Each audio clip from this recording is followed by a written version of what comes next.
Hi friends, good morning. This is what we eight in Malaysia day 3. ఈరోజు morning చాలా ఎగ్జైటింగ్గా లేసాను food కోసం. కానీ ఇక్కడ అంతేం బాగాలేదు. మళ్ళీ ఆ రోజు ఫ్లేవర్ అయితే అసలు కంప్లీట్గా మారిపోయింది. అంతా ఎండు చేపల స్మెల్ లాగా అండ్ పామ్ ఆయిల్ స్మెల్ లాగా ఏం నచ్చలేదు. సో ఇంకా ఎగ్స్ తినేసి గెంటిన్ ఐలాండ్కి స్టార్ట్ అయ్యాము.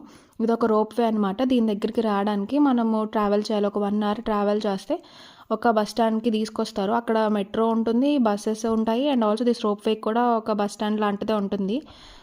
ఈ రోప్ వేలో కూడా మనం ఒక 30 minutes దాకా కూర్చోవాలి. చాలా బాగుంటుంది వ్యూ అనేది. చాలా స్పాట్స్ దగ్గర ఆపుతూ ఉంటారు. సో మనం ఎక్కడ కావాలంటే అక్కడ దిగచ్చు. మేము ఈ మాల్ దగ్గర దిగాము. ఫస్ట్ 7-Elevenలో ఐస్ క్రీమ్ తీసుకొని అండ్ మధ్యాహ్నం మేము ఈ చైనీస్ ఫుడ్ ట్రై చేసాము. ఫుడ్ చాలా బాగుంది.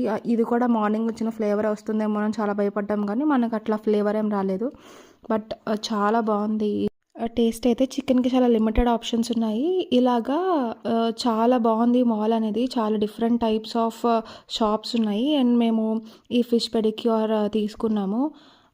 చాలా బాగా అనిపించింది అండ్ మేము రిటర్న్ తీసుకున్నాము. అక్కడ ఎప్పుడు చూసినా అన్ప్రిడిక్టబుల్ అనమాట క్లైమేట్. రోజుకి ఒక 1 time 2 అయినా వర్షం పడుతుంది. సో ఈవినింగ్ రాగానే మేము ఇలా బాంబే రెస్టారెంట్ అని వచ్చాము. ఇండియన్ ఫుడ్ తినగానే నాకు ప్రాణం లెగిసి వచ్చింది. So this is what we eight in day 3. Please subscribe.